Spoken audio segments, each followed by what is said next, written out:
Hello, and thank you for joining me for another episode of the Finish More Music podcast.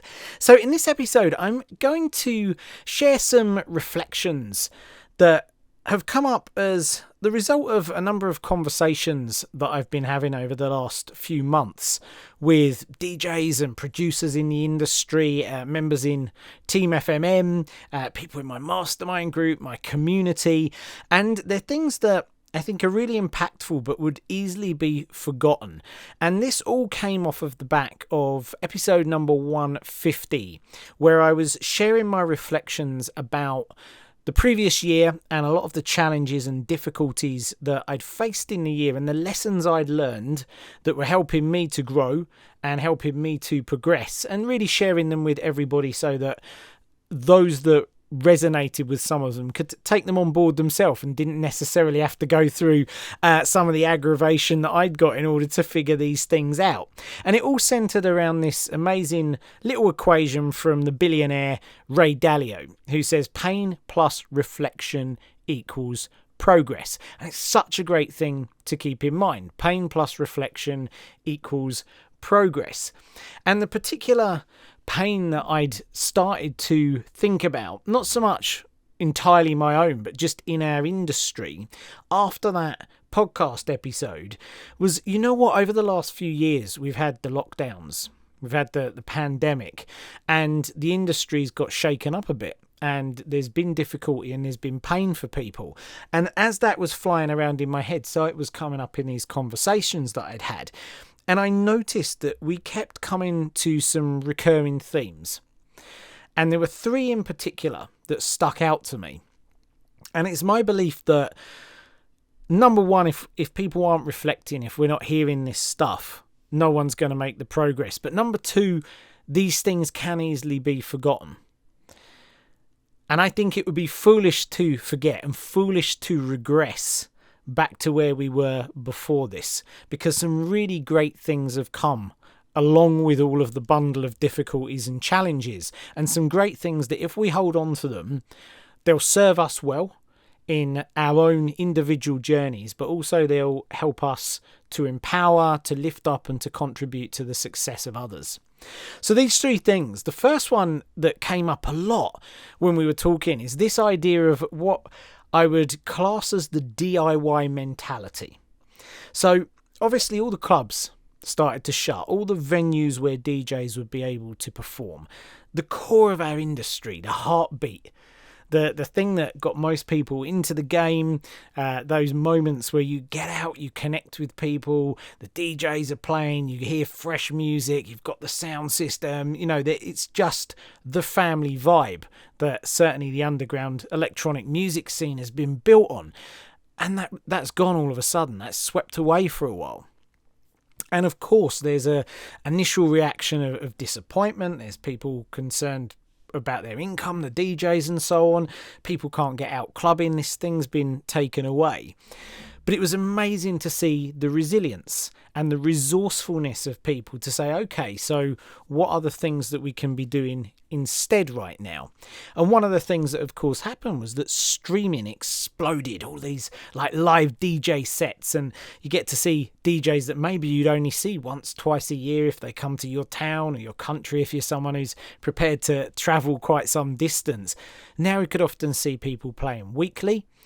And for the DJs, whether they're up and coming, whether they're the, full-blown pros that have been around for years and years, a lot of them were learning new skills, learning how to stream, learning what that would look like, finding new opportunities, building fan bases, reaching people they never reached before, particularly up-and-coming DJs exposed to people who may never have heard of them, because more people are now online looking for their fix of music. Communities start getting built around the live streams, people showing up same time every week to whatever DJ's live stream it might be, Twitch, and all of these different things happening, getting to know each other.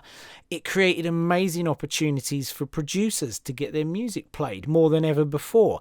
As part of the communities, often the DJs, performers would be interacting, conversations would be struck up, music would get sent. We had a bunch of different members inside of FMM who were great at using this as a resource, who really twigged on this, built contacts with DJs within weeks. Some of their idols were playing their tracks on their streams. Like, absolutely incredible. Patreons shot up, DJs, producers sharing their knowledge, access to things you would never have got before. And this all exploded out of this situation. What an incredible music community we've got. People doing streams for charities, for good causes, particularly around the pandemic. It really blew up in the most incredible way. And a lot of that is going to carry on. And when we think about it, the skills, the communities, the contacts, all of these amazing things, these opportunities to progress that took place, they're happening now. But the thing that I really want to bring up here is not just the aftermath of that as you see it, but the mentality, the DIY mentality. Putting yourself out there, going out and making opportunities for yourself rather than waiting, rather than hoping for them to materialize. That's what was happening. Now let's hold on to that. We talked about that a few episodes ago, this idea, don't think problems, think solutions. Every problem has a solution, right? It's going to be fine. It's always going to be fine.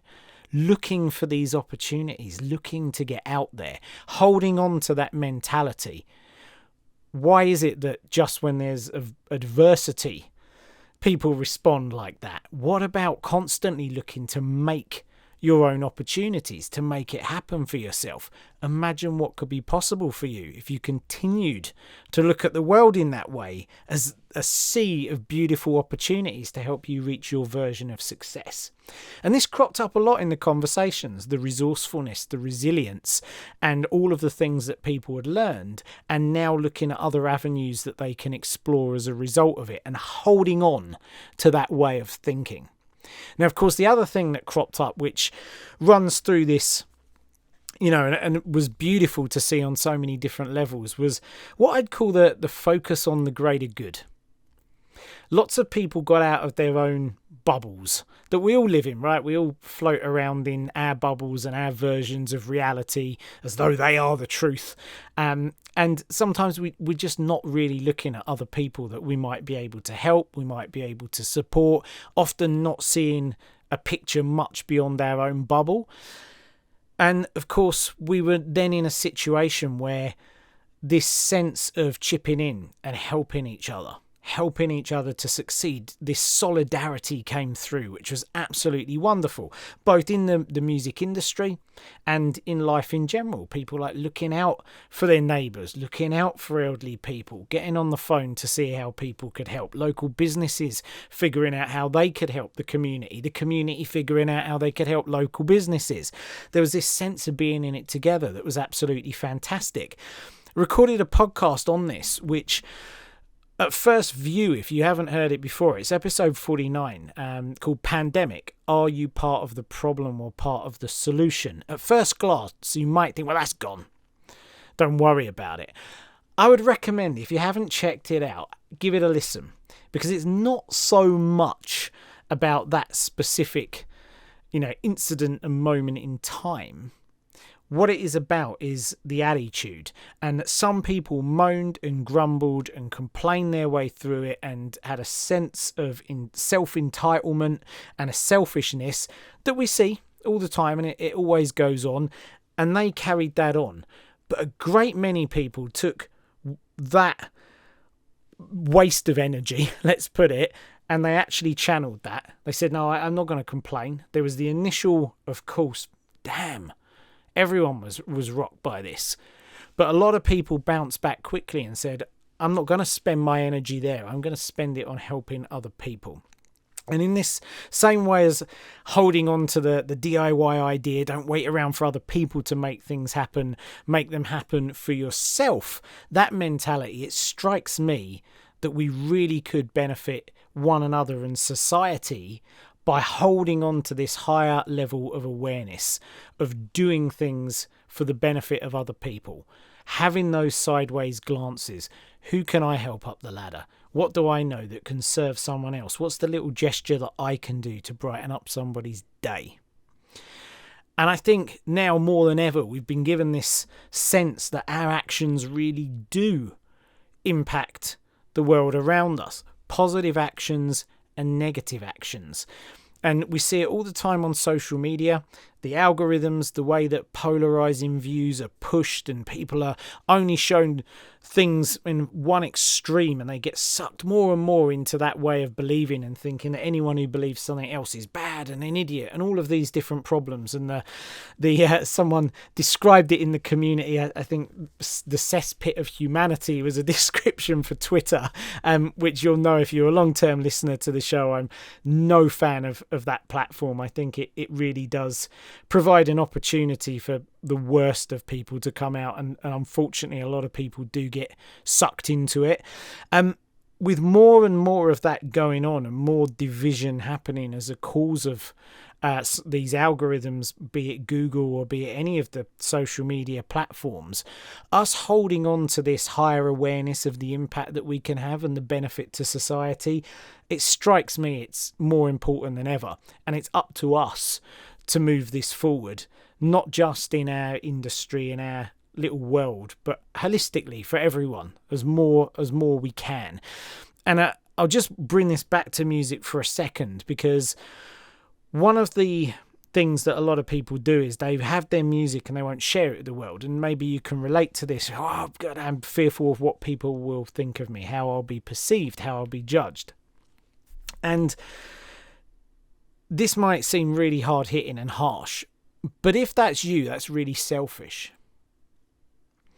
Because effectively what you're doing is saying, oh, to protect myself from a bit of negative criticism, I'm going to starve the world of my creativity. And you just don't know the impact that your music could have on someone. Maybe it's just one person in one moment that takes them from a place where they're struggling, and you will know yourself. You've heard a piece of music and it can change your day. It can light you up. It can lessen the fact that you might be fearful, anxious, worried about something. You might be able to have that impact on someone. Or maybe you're the person who gives them the bug to start producing music or to start listening to more techno or more house or whatever it might be. That power is within you. And that is a contribution. And I think it's a really interesting way of thinking about things. When we start to do things from the perspective of the service of others, then it helps to dial down the fear and to take those chances. And guess what? If you take the chances, you've got more chance of getting the results. So even though you don't act from a place of self-service, the service of others tends to serve you as well. So I think this focus for the greater good, again, in the conversations I had, it became really, really apparent how people had knitted together and how some people were saying, that's changed my outlook on life and I'm holding on to it. I'm meditating on it. I'm thinking about it every day. And I think that is one of the most impactful things that we can do, is keep it front of mind. Think about it every day. How could I help one person? How could I make one person feel better? Imagine if we all did that. What a better place this would be. So the last thing that I want to cover was something that really came up in the team. And certainly I was talking to Anna, my better half, and runs FMM with me, partner in life, partner in business, absolutely amazing. And one of the things that came up for us is when the pandemic hit, we thought, what's going to happen? Maybe we'll see a big swathe of people leaving FMM. And that would be totally understandable, because people are assessing their situation, assessing their finances, assessing what are their priorities. And maybe we'd get a bunch of messages from people saying, look, love the community, love my time here, would love to come back in the future. I love my music. I love writing music, but music isn't my priority. Maybe that would happen. And we were prepared for that. And we thought, well, that's totally fair if that is the way of things. And you know what? Absolutely the reverse happened. Completely the opposite. We even opened the doors to FMM for a week when we weren't planning to, and we never do. We're very precise They're very specific times where we open enrolment, typically once a year. We had a mid-year enrolment, a small thing. We didn't go with like a massive of, workshops and videos and things, but we did it because of the number of heartfelt messages that we were receiving. Like on my Instagram, DMs were going off, Facebook, the team were getting messages through our various email addresses and things of people saying, look, I've got the space, I got the time, I got all these worries, I got more troubles, like I'm struggling, I'm feeling isolated, I really need my music right now. But listen, I'm struggling. I've been struggling for years. I'm struggling to finish my tracks. I'm struggling to get anywhere near the level of quality I want. The output, I'm struggling with my skills. I'm overwhelmed. All of these different things. Please, can you help? Please, can you make an exception? I really want to get over these creative struggles. I want to be able to express myself creatively. It's my passion. It's food for my soul. And I want to be a part of this community. I've heard about it. I see the results people are getting. I see how knit together everybody is. Like, please, can you make an exception for me? So we thought, look, well, let's open the doors and let's do this. And our community are incredible. They were like, hell yeah, let's do it. We'll welcome everyone with open arms. Inside of the community, members doubled down on welcoming people, on building more and more connections. People doubled down on their music. We were seeing people getting bigger and better results with their music. People getting more releases. The quality of tracks going up. It was incredible. And what I want to underline here is how incredibly affirming it was about how important music and creativity is in people's lives. It's really, really important. And because people were placing more priority on it, and because they were replacing bad habits with it in this situation and behaviours that weren't serving them well, so some were enforced, right? If you can't go down the pub, you can't go down the pub. But a lot of people were not doing that. They weren't drinking. They weren't getting like hangovers. They weren't binge watching TV series. They were diving into their music because that's what was sustaining them. That's what was fulfilling for them. That's what was bringing joy for them. And then come out the other side of it, they'd replace some of these bad habits permanently. They'd seen what was possible for them with their music. And so it became more of a priority, and people are getting more and more results in the studio, and they're more fulfilled because they're doing what lights them up. And it was, I think, not just affirming for us to see that, but it was affirming for them as well. The doubt around, is music and creativity as important to me as I say it is, was gone. They now knew it. It was definitely a part of them.